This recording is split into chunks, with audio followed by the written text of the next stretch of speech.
नमस्कार दोस्तों, सभी दर्शकों को हमारे YouTube चैनल की ओर से जय श्री कृष्णा। दोस्तों, कैसे हैं आप? उम्मीद है आप सब अच्छे होंगे। आइए आज की कहानी सुनते हैं। उससे पहले अगर आप चैनल पर नए हैं तो प्लीज़ सब्सक्राइब ज़रूर करें और बेल आइकॉन को ज़रूर दबाएं ताकि आप तक हमारे सारे नोटिफिकेशन पहुंच सके। दोस्तों, आपका एक सब्सक्राइब भी हमारे लिए बहुत मायने रखता है। आइए आज की कहानी सुनते हैं। आज की कहानी बहुत ही प्यारी, प्रेरणादायक और ज्ञानवर्धक कहानी है। आइए कहानी को शुरू करते हैं। प्राचीन समय में एक राजा था। उसका नाम विक्रम था। वह बहुत ही दयालु और न्यायप्रिय राजा था।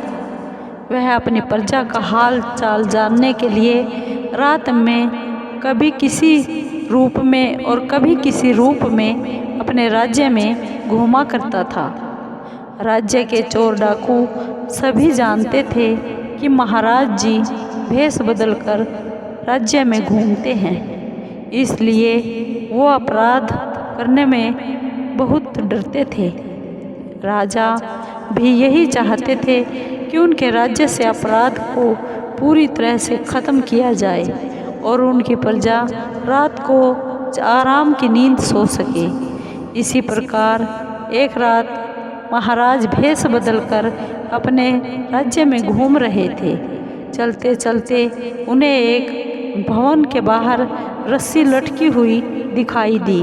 उन्होंने सोचा कि ज़रूर कोई ना कोई चोर इस रस्सी से लटक कर ऊपर गया होगा, इसलिए वह भी उस रस्सी के सहारे ऊपर चले गए। राजा ने अपनी तलवार भी निकाल ली और चोरों को ढूंढने लगे, लेकिन तभी किसी महिला की धीरे से आवाज़ सुनाई दी।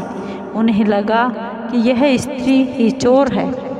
यह सोचकर वो कमरे की दीवार से कान लगाकर खड़े हो गए।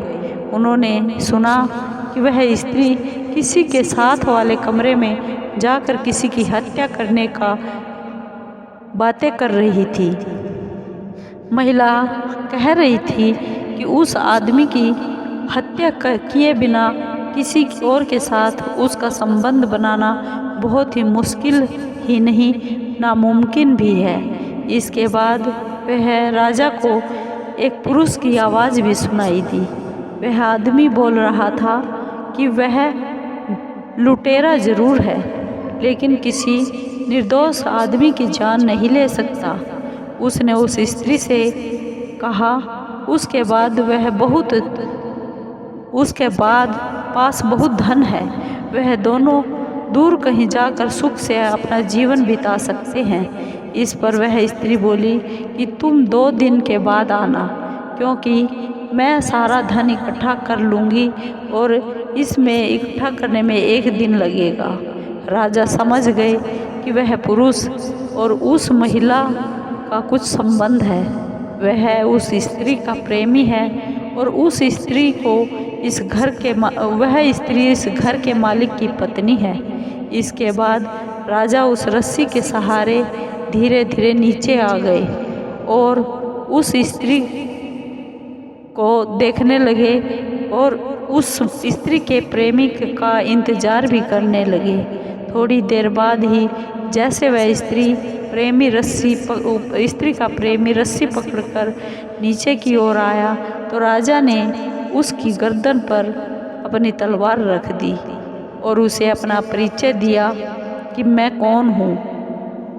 वह स्त्री का प्रेमी बहुत डर गया और राजा को अपने सामने देखकर वह आदमी बहुत डर गया, लेकिन राजा ने उसे वादा किया अगर वह सच सच बताएगा तो वह उसे कुछ नहीं कहेंगे, अगर वह झूठ बोलेगा तो मृत्यु दंड दिया जाएगा।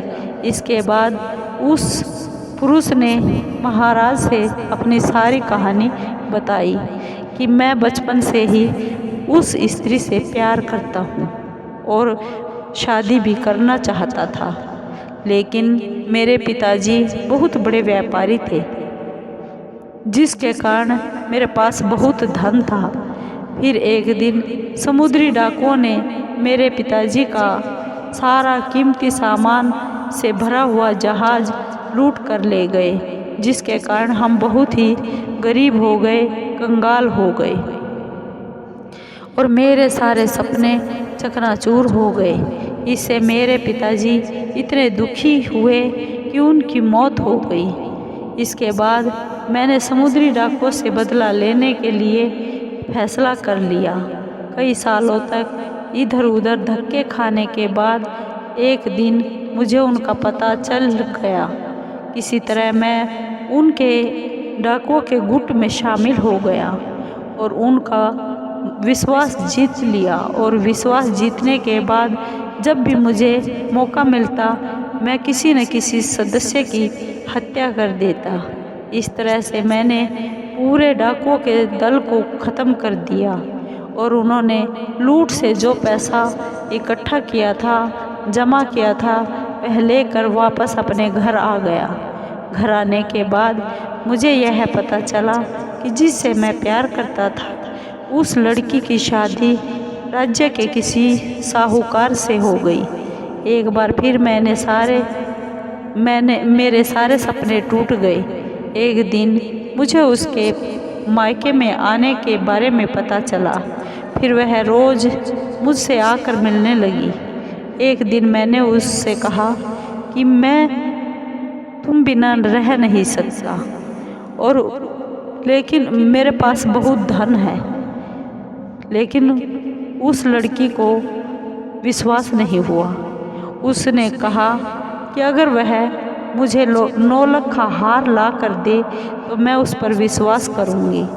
आखिरकार मैंने उसकी बात मान ली और मैं 9 लाख का हार लेकर घर आ गया। लेकिन जब तक वह अपने पति के घर वापस चली गई थी।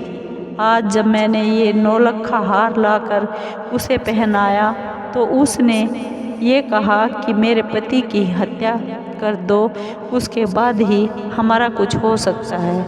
और मुझे अपने पति की हत्या करने के लिए उकसा रही थी। लेकिन मैंने ऐसा करने से बिल्कुल मना कर दिया, क्योंकि किसी निर्दोष की हत्या करना बहुत बड़ा पाप होता है। राजा ने सच बोलने पर उसकी बहुत तारीफ की और समुद्री डाकुओं को मारने के लिए, उनका सफाया करने के लिए उसे बहुत शाबाशी दी। साथ ही अपनी प्रेमिका की उस चतुराई नहीं समझ पाने के लिए उस आदमी को डांट भी दिया। राजा ने कहा, सच्ची प्रेमिकाएं प्रेमी से बहुत प्यार करती है, वो उसकी दौलत से प्रेम नहीं करती और वह 9 लाख का हार ही मांगती है। साथ ही 9 लाख का हार मिलने के बाद अपने पति की हत्या के लिए वो आपको उकसा रही थी। ऐसी निर्दयी और चरित्रहीन महिलाओं से हमेशा दूर रहना चाहिए, बचकर रहना चाहिए। ये ऐसी महिलाएं हमेशा प्रेम में डालकर हमें विनाश की ओर ले जाती है। दोस्तों, आपको ये कहानी कैसी लगी? अगर आपको ये कहानी अच्छी लगी हो तो प्लीज़ लाइक कीजिए, शेयर कीजिए और सब्सक्राइब ज़रूर कीजिए। धन्यवाद।